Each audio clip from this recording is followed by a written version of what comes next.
Hello, snakes. My name is Dante, and today it's Podcast Tuesday. And today and last week, yeah, it's just a premiere because my internet. I'm currently in England, and my internet is really bad. So I just can't stream the podcast. So I just have to premiere it instead.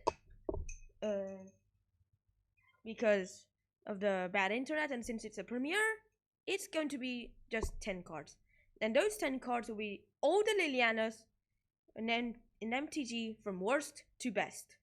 And yeah, so yeah, we'll just go through the podcast, but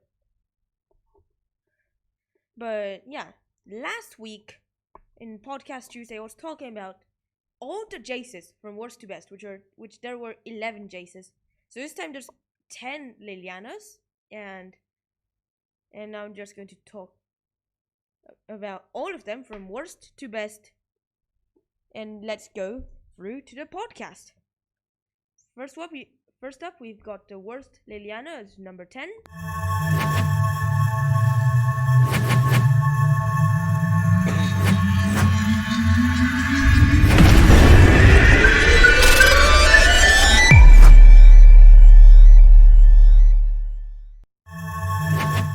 We got Liliana Necromancer.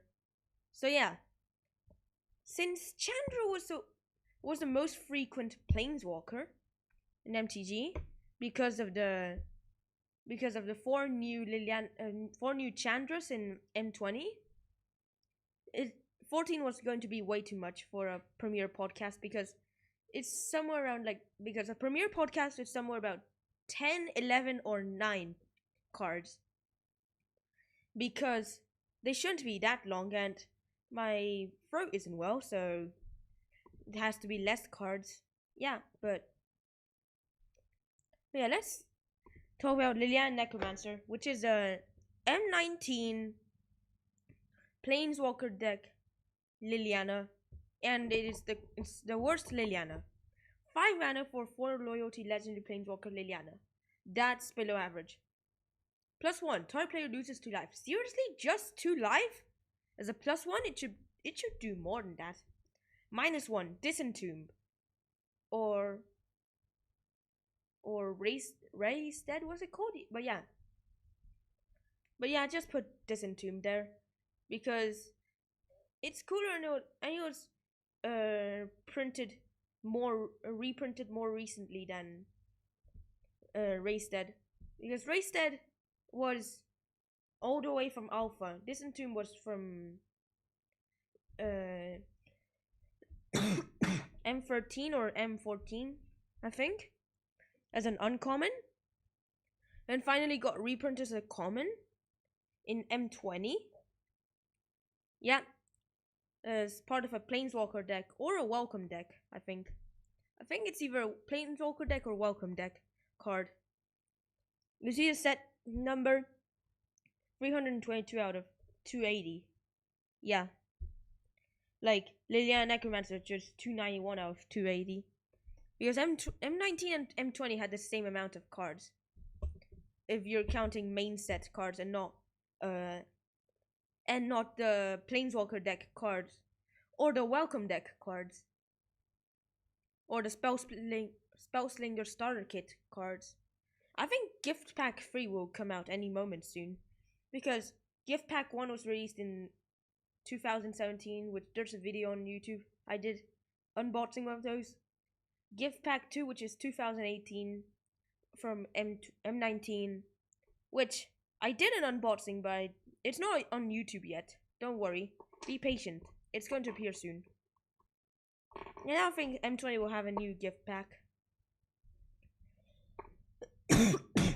But the ultimate of Liliana Necromancer is actually kind of good. Like, -7, kill 2 creatures, and then bring 2 creatures from graveyards onto battlefield under your control. So yeah. Liliana Necromancer is good. You could steal the same 2 creatures you kill. Or you could just kill 2 creatures and then just bring from the graveyard better creatures. Because the thing is that it can do from any graveyard, not just from your own. So you can steal your opponent's graveyard creatures. But still, Liliana Necromancer isn't a card that you want to play. It's not played anywhere. That's the thing. That's what makes it the worst Liliana. But let's get to the second worst Liliana. At number 9 spot, we got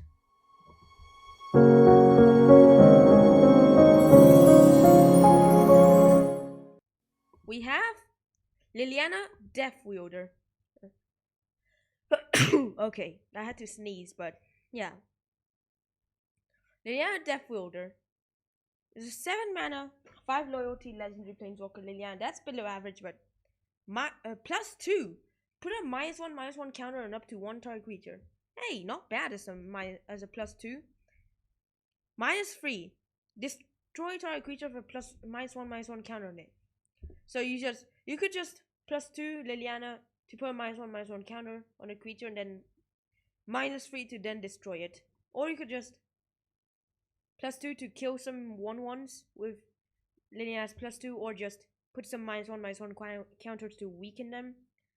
And Liliana can get up to her ultimate real quick, like, because she starts at 5 loyalty and gets +2, and she escalates on a +2, so -10 won't be that hard.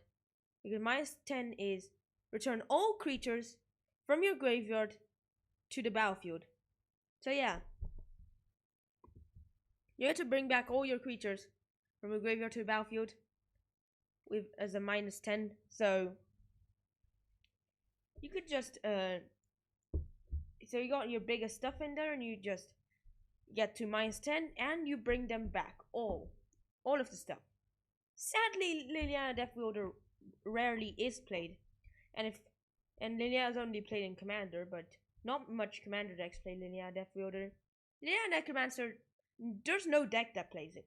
Liliana Death Wielder is played a very little amount. Like, you rarely see a deck with Liliana Death Wielder, but finding a deck with a Liliana Necromancer, impossible. Yeah, unless if you build one, which I highly recommend you not to do that. But yeah, you know what I mean. Let's get to card 8, the Golden 8.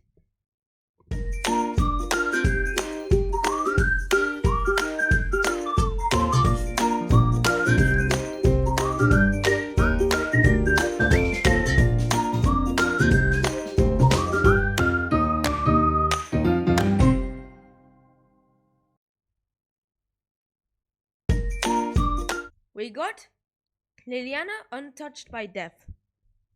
That Liliana is just a regular M19 Liliana, which is 4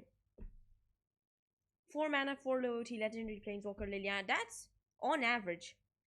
But yeah, it's not really that good. It's played not much, but like, you rarely play Liliana. But if you were to play Liliana, you just play in a Scarab God deck. But if you're using Scarab God deck, it rarely is a zombie tribal.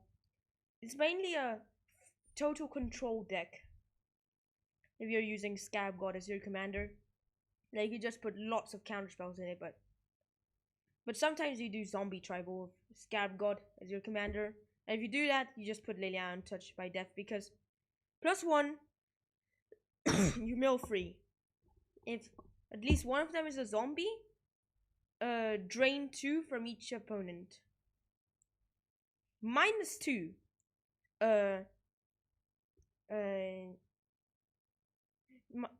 target creature gets -sets until end of turn, where X is a number of zombies you control.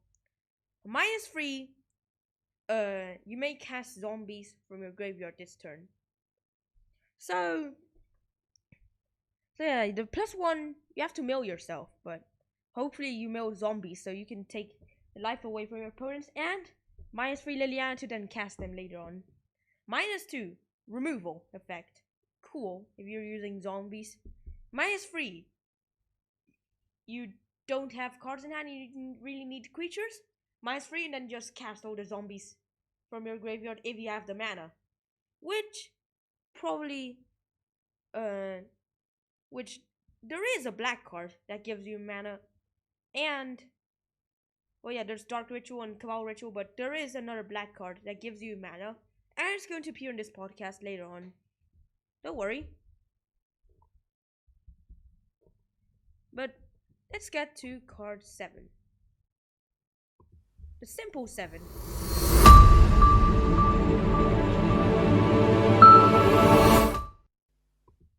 We got Liliana Last Hope. So yeah, Liliana Last Hope is highly overrated. Like, it's played a lot in Modern, but the thing is that it doesn't have effect. Yeah, well, Liliana Last Hope doesn't have any effect in Modern. That's the thing. Like it's only played in Modern, but the thing is that many people play it, but it's not good enough. So many people think it's too good, but then I just realized it's not as good as people think it is. So yeah, Liliana's Last Hope is 3 mana, 3 loyalty, legendary planeswalker Liliana. That's on average. You can +1 to give up to one target creature -2/-1 until end of turn, until your next turn.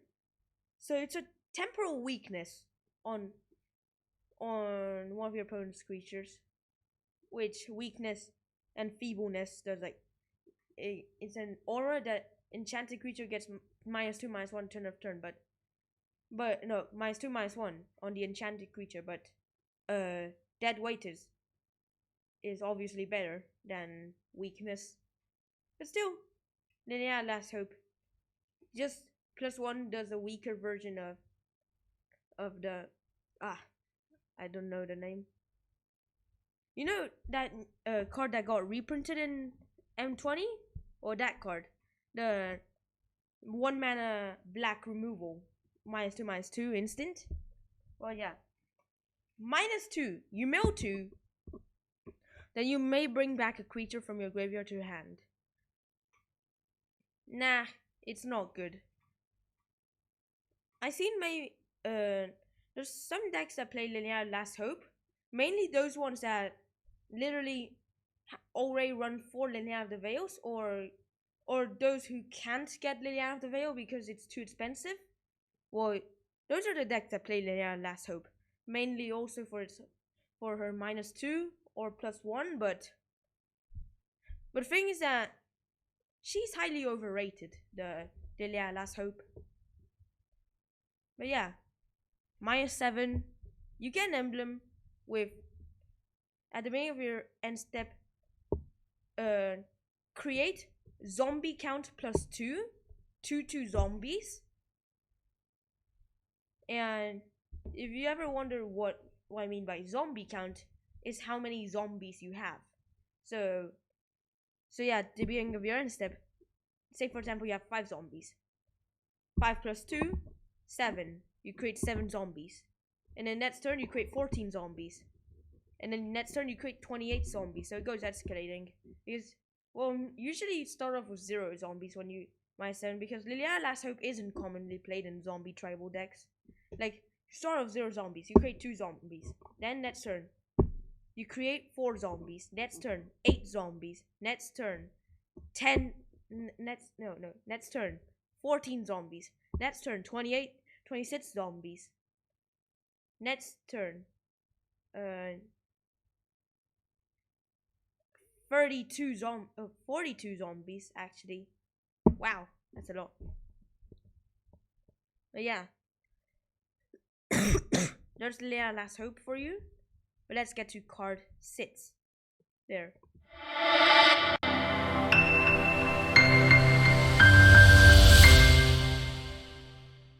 We have Lilianas Majesty. Lilianas Majesty is a card played a lot in Commander, like especially in those zombie tribal decks. Like, she's just 5 mana, 5 loyalty, legendary planeswalker Liliana. That's on average.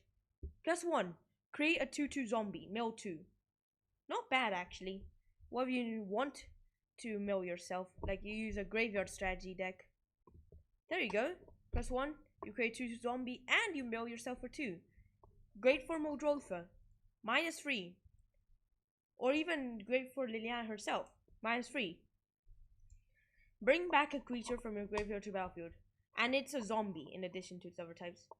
So you literally zombify one of your creature. So you literally zombify is -3 and you turn it into a zombie. As well, because zombify doesn't turn it into a zombie. It just brings it back from the graveyard to battlefield. -7. Destroy all non-zombie creatures. Not bad. Like, you board wipe everything except for zombies, which probably would be your tokens and stuff you bring back with Lilianas Majesty. And somehow I see the art on this Lilianas Majesty similar to the Instrad Booster Bots Liliana art right there. See?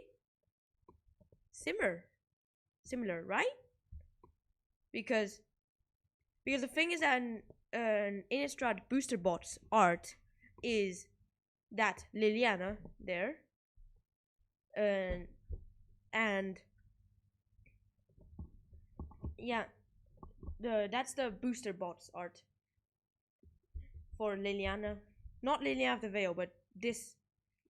It's just a different Liliana art. It's not a card, but yeah. Because usually, if a planeswalker appears as the art on a bot, it's not the art of a card in the set. Like, yeah, similar to the Pokemon GXs in Pokemon TCG, but that's another game. This is MTG, and MTG is the best. Let's get to card 5 right now.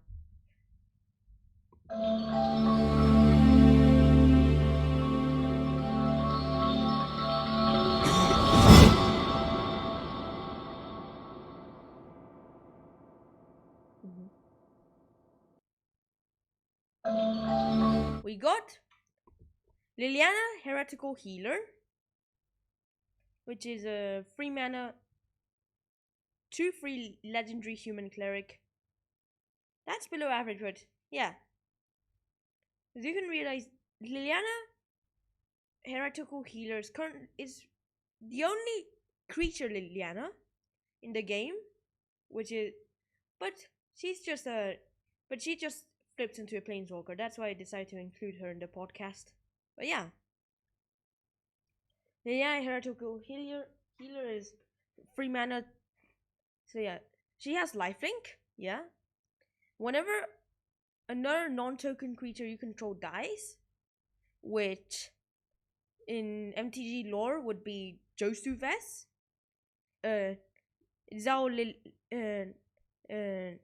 Liliana, then transform her, and then if you do that, you create a 2/2 zombie, and she flips into a 3 loyalty legendary planeswalker Liliana. That's on average, yeah, because 3 mana for 3 loyalty, on average, I guess. +2. Each player discards a card. You make all your opponents have card disadvantage, but you also have to card disadvantage. It's only played in Commander, but it's really good. -X. Return target non-legendary creature with CMC X from your graveyard to battlefield. So you bring back any creatures that any of your creatures that died, or probably some you discarded, to her +2. And -8, you get an emblem with whenever a creature dies, return it to battlefield under your control. At the beginning of the next end step, it's the same ultimate as Duretti, but instead of artifacts, it's creatures. And Duretti, I mean by the mono red Duretti, the one that Arash likes to play. Because who cares about the Rakdos Duretti from Conspiracy 2. Many people just like the Commander 2014 Duretti, which somehow got reprinted in the Breya Commander deck. Who thought it was a good idea to reprint Duretti in a Breya Commander deck? But yeah. It was Wizard's idea.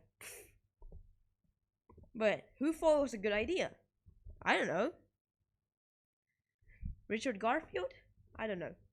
But it was clearly not a good idea to reprint Duretti in the Breya deck. But yeah. Let's get to card 4.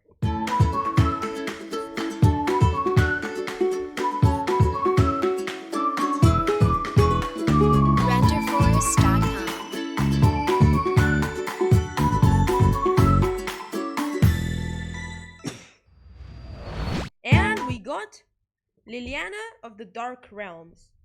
Liliana of the Dark Realms is 4 mana, 3 loyalty, legendary planeswalker Liliana. That's below average, but she's very good. Like, that's the black mana source I was talking about earlier when I was talking about the Liliana Untouched by Death. Well, yeah, I was just mentioning Liliana of the Dark Realms. I just wanted you viewers to stay further in the podcast. And yeah, remember, this is a premiere, not an actual stream. But yeah, Liliana of the Dark Realms, yeah. +1, search for a swamp, and you put in your hand. Any swamp. That's very good, because you could search for a basic swamp, or you could search for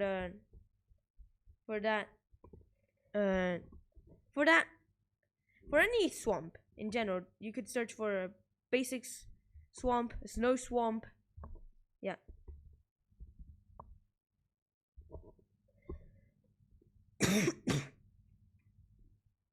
You could search for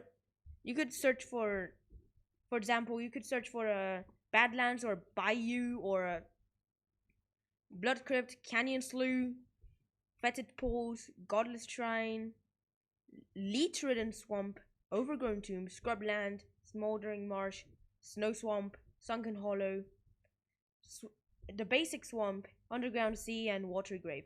Well, yes, a snow swamp is also a basic swamp. But yeah, you know what I mean. You search for any swamp. Any of the 15 swamps of MTG. And you put in your hand.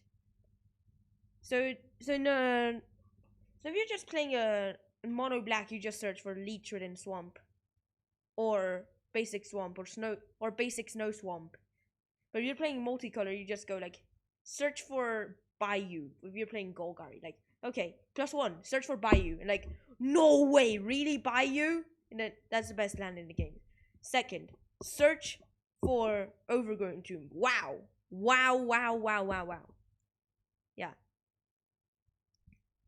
-3. Target creature gets +X or -X on turn. Where it is the number of swamps you control. So -3 can be a defile or reverse defile. -6, you get an emblem with your swamps tap for 4 mana. So that's where the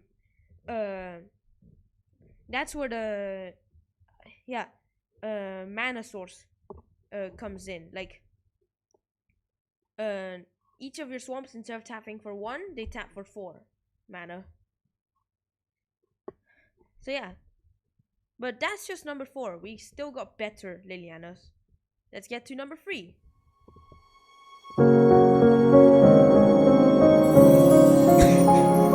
Yeah, remember to subscribe, as it says there. And we got Liliana Ves. Liliana Ves, the first Liliana Planeswalker. And also the first Planeswalker in printed, I mean, like, because the first 5 Planeswalkers that were printed were in Lorwyn, which were Jace Beleren, Liliana Ves, Garrett Goldspeaker, Ajani Goldmane, and Chandra Nalar. And yeah. And Liliana Vest, there is in the podcast as number 3, yeah.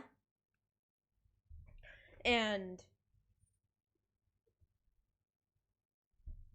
yeah, she is a very good card.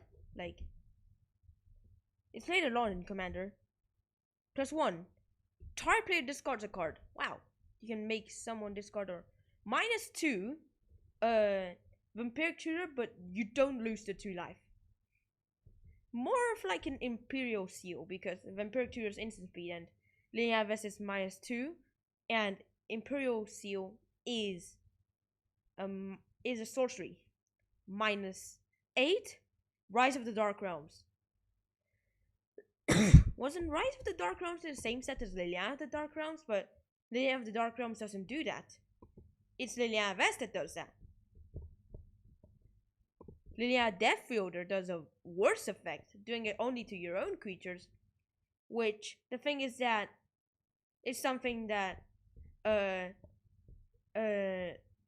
Finale of Eternity X's 10 would do, because Finale of Eternity it's just X and 2 black, instant, destroy up to 3 target creatures with toughness X or less, and then if X is 10 or more, you bring back all your creatures from your graveyard to battlefield. Wow. Wow, wow, and wow.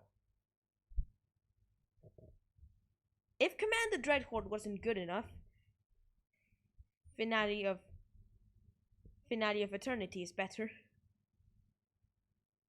But yeah, let's get to card 2, which is a very good card. Can you guess in the top chat or in the comments which is number 2?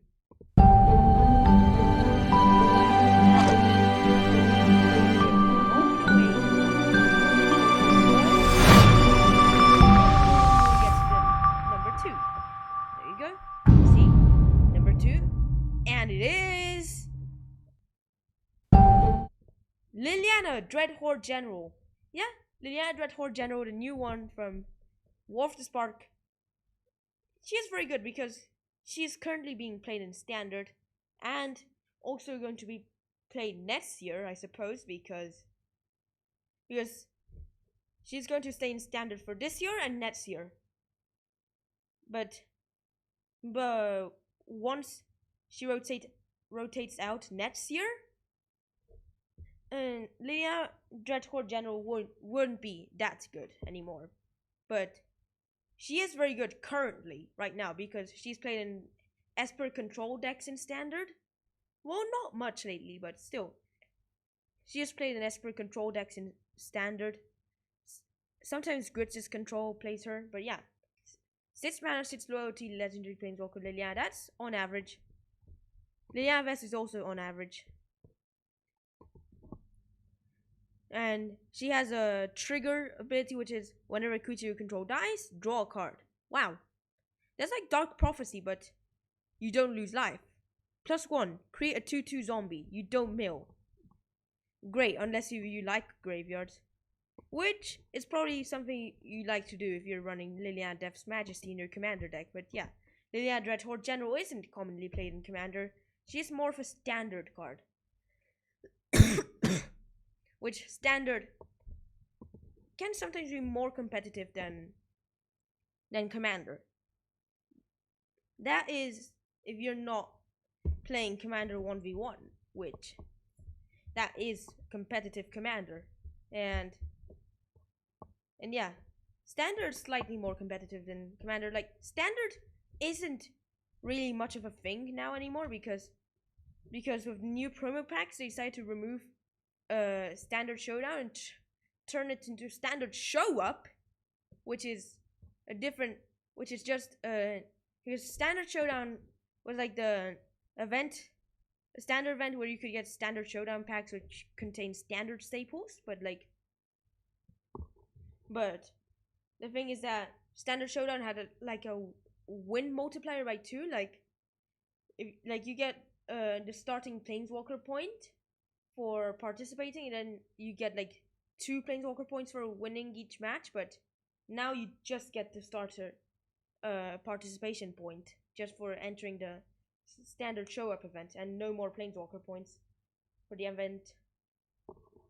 Which, the thing is that you used to be able to use the planeswalker points to enter regionals, which then, if you manage to win those regionals, you go to the world championships. But they replaced those, but they removed world championships in 2018 and decided instead to add how was it called again? Oh yeah, right.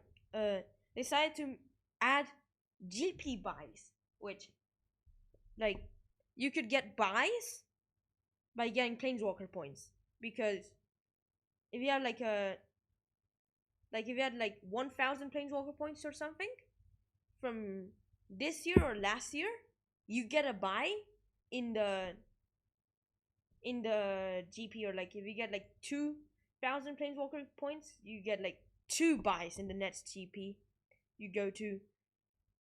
Also, if you're in the, I think if you were a pro in the Hall of Fame, which I'm not sure if one of you guys would drop in and watch this premiere, but if you're one of those guys, thanks for watching this stream. But thanks for watching this premiere. But yeah,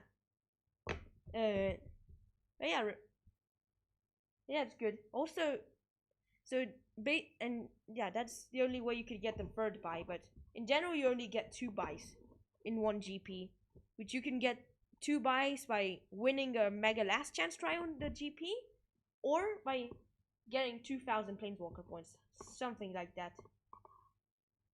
But yeah. Also,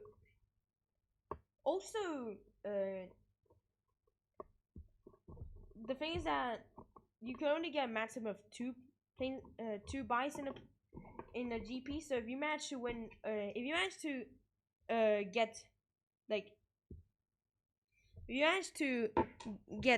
1,000 planeswalker points and win a Mega Last Chance trial, you only get 2 buys, and then the next GP you get 1 buy.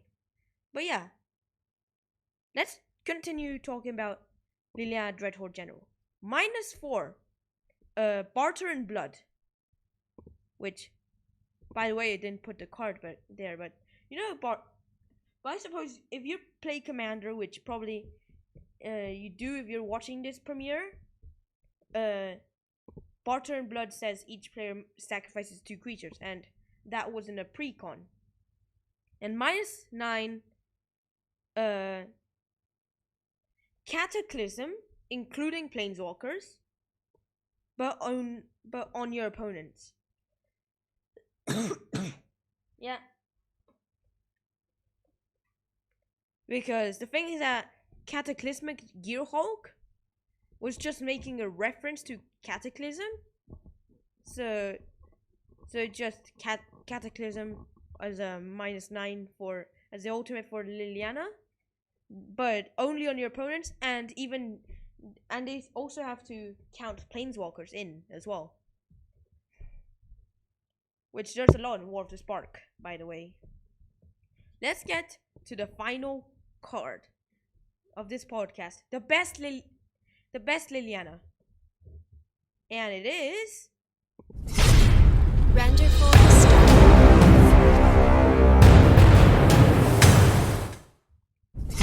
we got Liliana of the Veil. Obviously, the best Liliana out there. Liliana of the Veil, 3 mana, 3 loyalty, legendary planeswalker Liliana. That's on average, and OP. +1. Each player discards a card. Similar to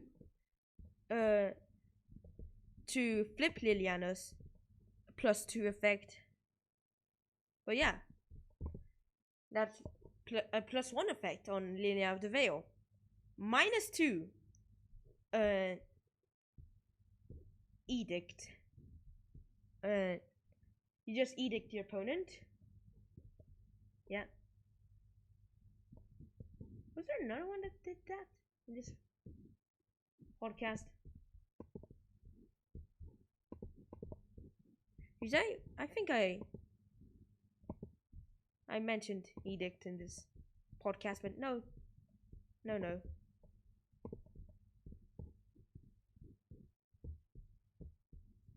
Never mind. -2 is an edict effect, and -6 separate, which you literally never do. -6 separate all permanents our player controls into 2 powers. That player sacrifices all permanents in the power of their choice. So yeah,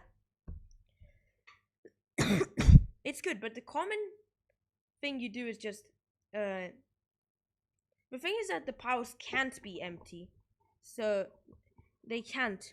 So you have to include 1 card in a power at least, in each power at least. So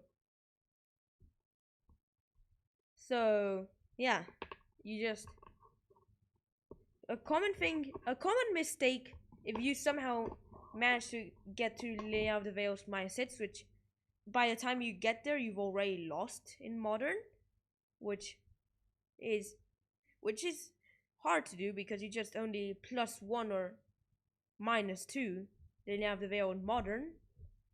You don't usually get to the -6. If you do, consider yourself lucky, unlucky. I'm not sure.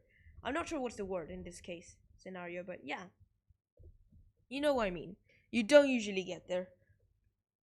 You probably have died before that, or Liliana of the Veil would have died before that, or you probably killed your opponent before that. Yeah. A common mistake is put lands in 1 power and non-lands on the other power. If your opponent has lots of lands, well, yes, they sacrifice the lands. If the opponent already settled on their board, sacrifice the lands. Otherwise, they just sacrifice the non-lands, and they'll just continue dropping stuff.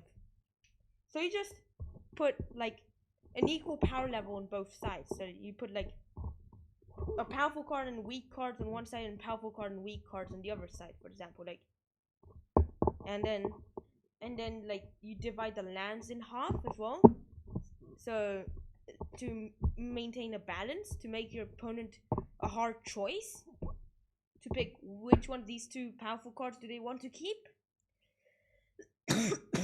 Yeah, because -6 Liliana of the Veil is mainly about mind games. Like, what do you want your opponent to do? Like, you want them to sacrifice their lands, or do you want them to sacrifice their non-lands, or you want to make them sacrifice one of their best 2 creatures on the board? It's all about mind games if you're using Liliana of the Veil's -6, which is hard to do, but yeah. You just usually +1 -2 with Liliana of the Veil. Like, if there's creatures on your opponent's side, -2. And if there's no creatures on your opponent's side, or Liliana only has 1 loyalty, and your opponent has cards in hand, or both players have no cards in hand, you just +1 Liliana of the Veil. But yeah, she's just the best Liliana out there, and yeah. And well done on reaching to the end of this premiere. Since you decide to watch this whole premiere, why don't you just like this premiere and subscribe to my channel? Also follow my Twitch channel, which the link is in the description. And yeah, stay tuned to our next videos, streams, and podcasts. In the podcast, we live every Tuesday. Not this one and last podcast because they're just premieres and I'm in England, so the Wi-Fi isn't good enough to do a live podcast. So yeah, thanks for watching. Hope you enjoyed this video. Yeah, by the way, if you're wondering why I'm in England, I'm going to Magic Fest Birmingham, and that's right, I'm going to the Magic Fest, and there's going to be lots of other premieres going to be made there of the unboxing videos on all the prize packs, which probably I get lots of prize packs from there. But before that, also try to stay tuned to our next premiere, which will be the M20 pre-release prizes unboxing, which will be coming out soon. Yeah, but yeah. Thanks for watching. Hope you enjoyed it, and bye. Beautiful.